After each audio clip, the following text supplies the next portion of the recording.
El narcotráfico en Colombia no es solo un capítulo de crimen organizado, es una historia que cambió la política, la sociedad y hasta la imagen del país en el mundo. Desde la década de 1970 hasta nuestros días, ha dejado un rastro de riqueza desbordante y violencia sin precedentes. En este recorrido conoceremos cómo surgió, quiénes fueron sus protagonistas, cómo afectó a millones de colombianos y cuáles son los retos que aún persisten. Hola, ¿qué tal? Soy Carifer Gudiño y el tema del video será el narcotráfico en Colombia. En los lejanos y atesorados años 70, la marihuana, un producto con muchos beneficios y utilidades con un buen uso, fue el primer gran negocio ilícito de Colombia. Un negocio que lo hizo conectar internacionalmente, especialmente con Estados Unidos.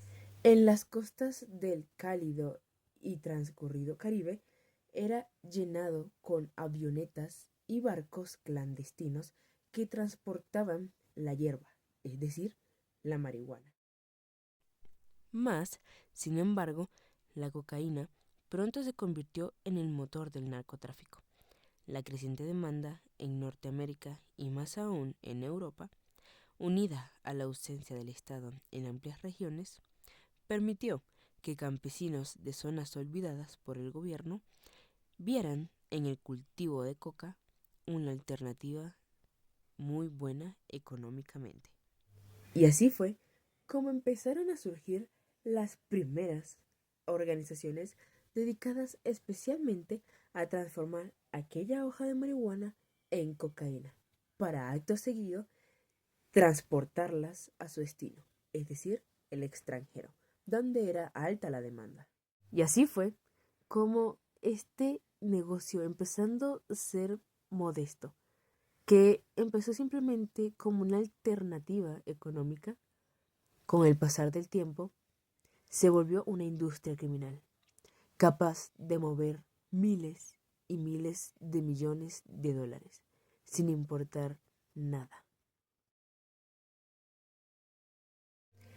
Y como resultado, entre los años 80 y 90, Colombia resultó ser el epicentro del narcotráfico del mundo, dejando a dos reconocidos y grandes carteles siendo protagonistas de la escena.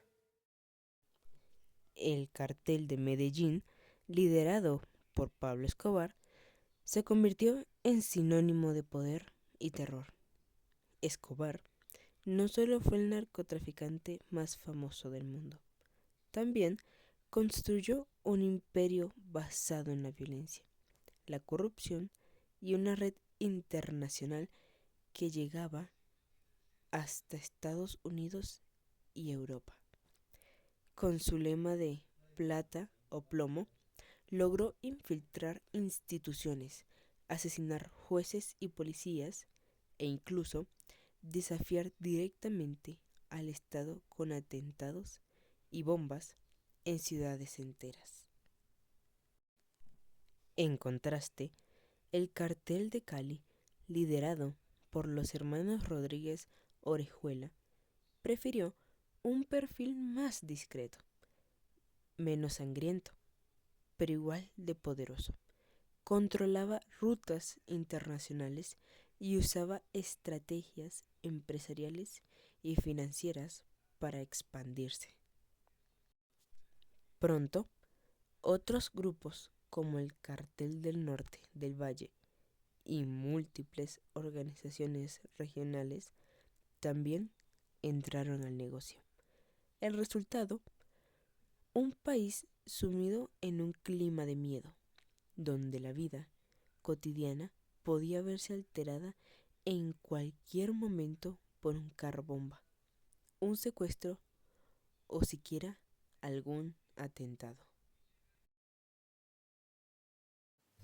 Entonces, el Estado colombiano no se iba a quedar solo de brazos cruzados. Y, junto con el apoyo de Estados Unidos, declararon la guerra frontal a estos dichos carteles.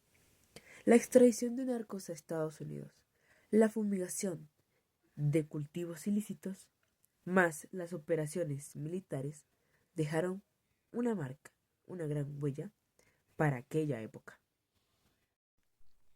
La caída más emblemática fue la de Pablo Escobar en 1993, abatido en Medellín tras una cacería internacional. Su muerte debilitó el cartel de Medellín, pero no significó el fin del narcotráfico. Los grandes carteles se fragmentaron en grupos más pequeños, conocidos como bandas criminales o BACRIM, que continuaron con el negocio, aunque de manera más descentralizada y violenta. La guerra no se acabó, solo cambió de forma. El narcotráfico dejó cicatrices profundas.